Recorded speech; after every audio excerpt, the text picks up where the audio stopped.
Okay. This one. Wait. Oh, we caught him off guard. I was playing with my phone in this marker during it. Yeah. I saw DHD. She's like, stop doing that. Nah. Give me the eye? Yeah, she She's gave like, me don't the do eye. that. I liked it. Good. Respect. I was like, We need to give her like Dave, a. This is DHD, you're set that in up. the DHD, talent. You're in the set talent. that up. This is perfect. You need like a zap. You need like a buzzer. Yeah, I saw it was going like this. It's hard. It's really hard not to do that. So I was like, All right. Can I go?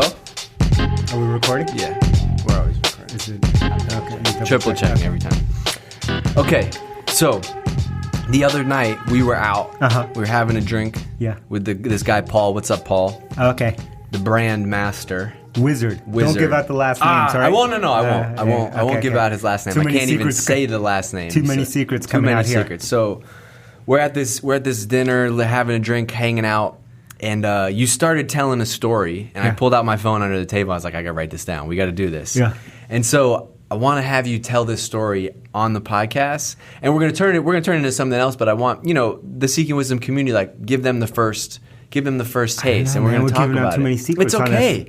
They don't do it like most Seeking Wisdom people do, but most people, Okay. Like actually, if you think about it, we get almost 20,000 downloads of Seeking Wisdom, and there's only been 250 5-star reviews. So there's still a lot of people that don't take action, don't do it. Yeah. All right. So this was amazing because it's not often, it's very rare that Dave just turned to me after I said something. It was like, that's a good story. And I was like, what? No, really? That's because most of them I've heard at least three times. It's like here it goes again. You don't always hit me with original content. So that one is that's like, cold. All right. It's like I've heard this. I'm like, this is a new flavor. I'm like, he just changed the person's name. He changed up the punchline. Oh no! All right. So, but wait, before you I'm go, gonna work on a new set. My question though, is this? Sorry, I won't touch anything. Is this about? If you're watching on YouTube right now, you'll see what we're talking about. DHD is enforcing. Yeah. Is this about where SaaS is going, or is this where marketing is going? Like, what do you see this? No. Okay. We were talking about this in the context of SaaS. Okay. Right, and it's definitely where SaaS is going. Okay.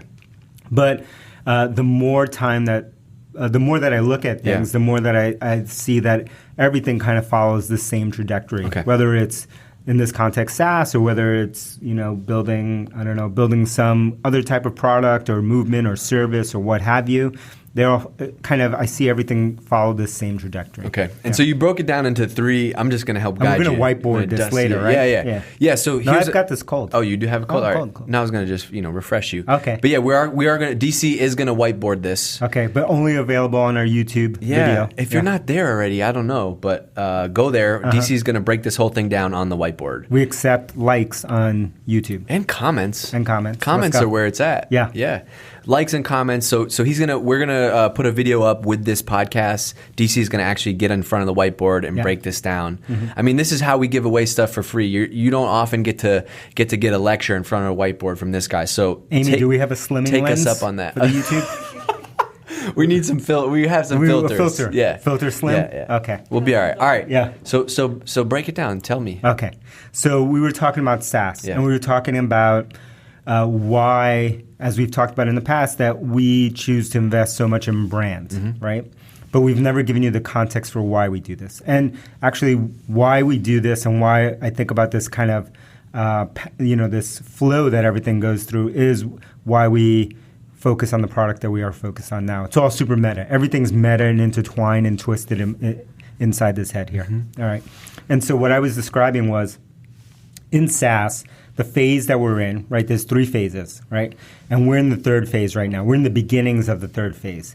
And that I feel like everything follows the same path. And the first phase is, I call it the Thomas Edison phase, right? And that is the phase around pure invention. Can it be done, right? Can something be created, right? And this is kind of the hard science or the hard thinking part of things where you're just like, it's the breakthrough moment, right? Yep. And so that's the first phase that SaaS went through, right, in the early days. And SaaS stands for what? Software as a service. Okay. And just to all right, so even if you're not like a SaaS person, right? We have a lot of marketing people listen to this. Like another example is, early 90s, there were no blogging platforms, there were no website platforms. If you wanted to build a website, you had to do it all by hand. Why don't we use that example? Easier for the people. Sure, all right, so we use the blogging example. Yeah. So, I've been blogging for a little bit now, long time. Long time. All right? And so my wife, right? The super OG of OGs, boss level 11, right? So my wife had a company when she was in grad school at NYU, right? She studied film and media and what have you for her master's there. And she started a website that at the time was called Girls on Film, right? And it was basically movie reviews by like 20-something, her and 3 of her friends, right? And then that morphed into this bigger thing that was a network of websites, and it was called Girls on Film, Girls on Books, Girls on TV, et cetera, et cetera. It was ultimately bought by a company called Oxygen Media, which is a cable TV channel, and what have you. And then she went over there, wrote a book, TV show, and all that kind of stuff. Anyway, when I described what the website was to people, it was effectively a blog, right? So except for at the time that she was doing this a long time ago, was that there was no software. This was the Edison phase. So the way that she would put up reviews every single day, her and her 3 friends, 3 co-founders, was to open up an FTP program, right? Old school FTP program, code an entire review in HTML, upload that file, right, up to a web server, push all the images, do all that kind of stuff by FTP, right? This is like an old school Mac back in the day. Fetch. She was using Fetch FTP for the OGs out there. And that's how she blogged every day. It was a super manual process. So that was the Thomas Edison phase. Then we went on to the second phase, which we just passed recently, which is I call the Model T phase, right? And the Model T phase is about you've gone beyond invention. You're now in the second phase, the second inning. And the second inning is about how do you stand up the factory? How do you measure the factory? How do you build the process? How do you get efficient at that? And that was the beginnings of WordPress, blogging platforms, content marketing, inbound marketing, whatever you want to call it. That was that phase, right? And we've been going through that phase. Right. SEO mattered, content optimization mattered. Yeah, but companies like Moz came around, and they used technology to make that early '90s stuff easier, right? Yeah, people like your average Joe like me could figure out how to build a website because of things like WordPress, Squarespace, whatever the tools are. Exactly. Right? So that Model T phase was all about enabling masses of people to do something, to make it accessible, aka the Model T, right? Model T, Henry Ford bought the car, which existed before him, into everyone's hands, or everyone could buy one. Yep. And so at that point, it was easy to stand out in the Model T phase, right? Because there's not much competition in any given market. Your early adopters really win in that phase, and those companies that enable the early adopters really win. They're able to start movements around content marketing, inbound marketing. Well, there's so many things that we've talked about on this podcast. Like that's a great example of the companies or the people that won back then. Simply. Oftentimes just won because they were first. Exactly. They're the first person to do it. Exactly. First person to have a blog about Nike sneakers, right? Yeah. Okay, boom, you win. Or the first blogging platform, or the first person to rename a movement, or any of those companies, and this exists over every single category, whether it's SaaS with Salesforce or blogging here with WordPress and inbound marketing, what have you. And then at some point, you enable enough people in the world and it becomes noisy, right? A saturated market. And you can still grow and it is still effective, but then you move into the third phase.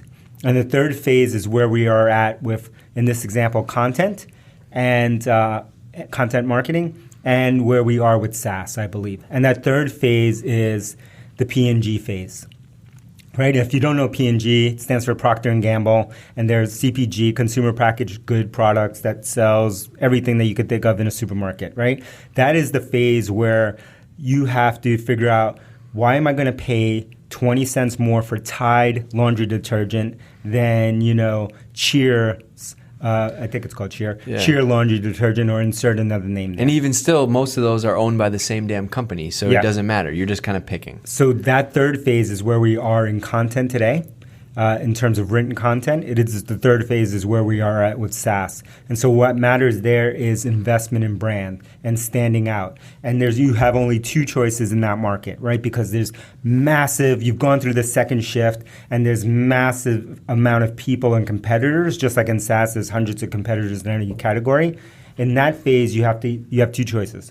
The first choice is you have to figure out how you are going to be top 1% overall in a massive category. Super hard, right? That's about becoming Tide. That's about becoming Starbucks. That's about becoming McDonald's. Yep. That's about a global brand, right? Global domination, top 1%. And it's a really, winner-take-all kind of market at that end. The other option that you have in that same category is to niche down into the smallest possible niche that is still massive, right? Because now you're global, but that you can become, again, top 1% in your niche, right?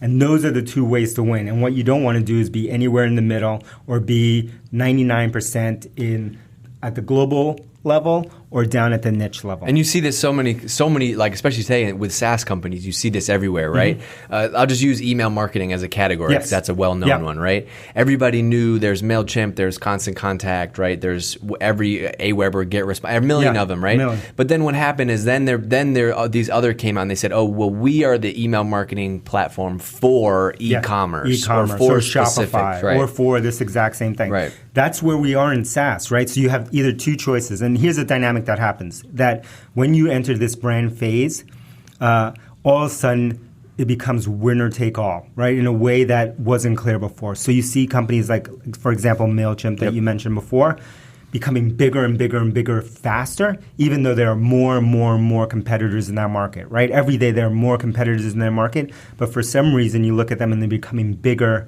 faster at this rate. And it's because they reached that top 1% in the market and they are dominating the brand. And these people cannot come in. They have both. Yeah. They can't come in and penetrate this. They have to niche down and become top 1% in a niche. Yeah. Right.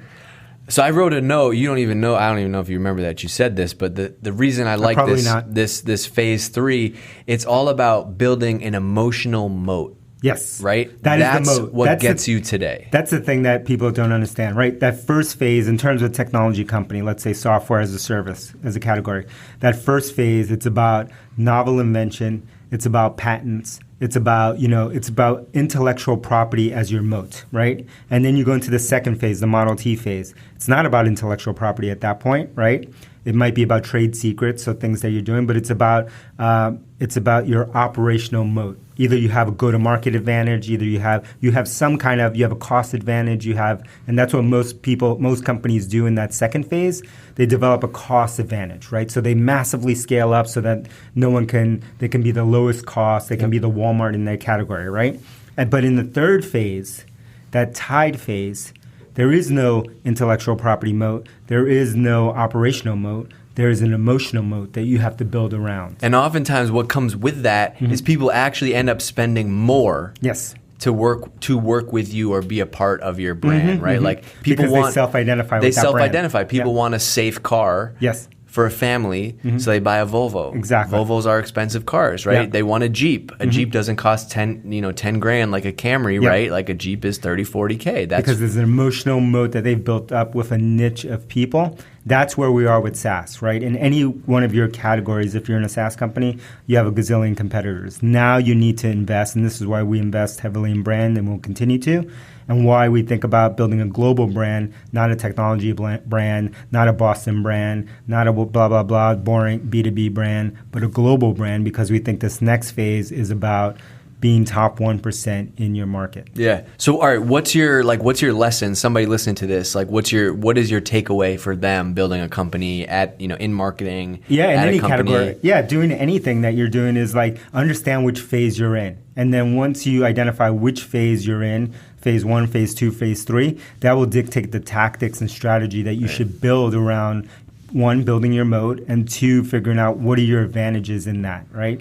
Definitely, if you're in a third phase, I need a name for this. Yeah. Yeah. We'll come up with something. Whatever. Yeah. The 3 phase, blah blah blah. Yeah. But like DC framework, 3 phase, right? I think we've already used the DC framework for I just something. call it we'll come up with that. something else. But like if you're in that third phase and you're trying to operate on like cost efficiency or go-to-market advantage, it's not going to work. Same thing if you're trying in that third phase and you're trying to invest in technical advantage, it's going to be rough. Vice versa. If you're in the first phase and you're trying to compete on brand, not going to work, right? So you have to understand what phase you're in, and that will dictate the tactics that you have to build and the strategy that you build. And is the phase based on like your business, or is it based on the industry that you're in? No, it's based on the market, right? The phases exist outside of your company, right? Your company is not dictating the phase that we're in. It's just where are we in, right? Just like these are third phase, right? I'm holding up an iPhone. This is a third phase technology, right? So this smartphone. I had first phase technology where I had a touchscreen thing like this a long time ago before DHD was alive. And it was based on Linux operating system. And it was insanely, it was basically like the Apple Newton almost, but Linux based. And I had that thing, it was unusable. And then I had the second phase technology, right? And now we have third phase technology, which there's technical innovation in this phone, but this is bought on brand, right? This is bought because there's I want a million an iPhone. phones that do this. That do Same this, thing, right? And why do I pay more for this thing? Because it's an iPhone, because it's Apple, right? Totally. And so that's why they invest in brand in third phase. I love that. Right. Stop giving away the secrets. Sorry, me that's give too these much. People too many secrets. That's and good. I still don't have 1,000 5-star reviews. No, not even close. Not even close. 250. We've sold more Hypergrowth tickets than that. Oh my, sad. Come on, people. Yeah. Then we're gonna film a video on how to leave a 5-star review. Yeah, we're gonna. Okay.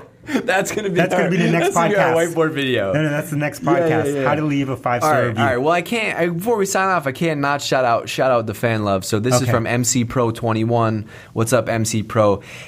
This one made me give me chills. Hands down, this is the best marketing, sales, business podcast I've discovered in months. Dave and David never fail to deliver incredible value. You can expect consistent thought leadership, and they always speak their mind. That's you. Love everything you guys are doing. Keep crushing it. Hand raised emoji. Woo! He must know us. Hand raised. Let's go. Where's he from? Or she? U.S. U.S. All right. Yeah. All right. Refreshing, thoughtful, and practical. Wow. That's pretty nice. That's nice. I don't know if that's me. All right, we got to go record a video. 5-star review. Leave 6 if you can, or 7. But leave 5-star reviews. Remember, Amy, DHD shout-outs. Danielle now goes by DHD. DHD. Like a G. And I see all you people. I get the alerts. All the Seeking Wisdom listeners that are buying tickets for Hypergrowth. Oh, you get alerts? There's going to have to be a whole section of the crowd, I think. They should get different gear. They should. We're going to be giving out gear. They should. We haven't talked about this, but if you come to Hypergrowth, okay, now I release the secrets. Everyone's going to be leaving with some gear. They're going to be looking right. And maybe the Seeking Wisdom crew will be living with their own gear. This is FYI. This is how, just a little sneak peek behind the scenes, this is how it always works. We'll be on the podcast. DC will say something that we haven't discussed before.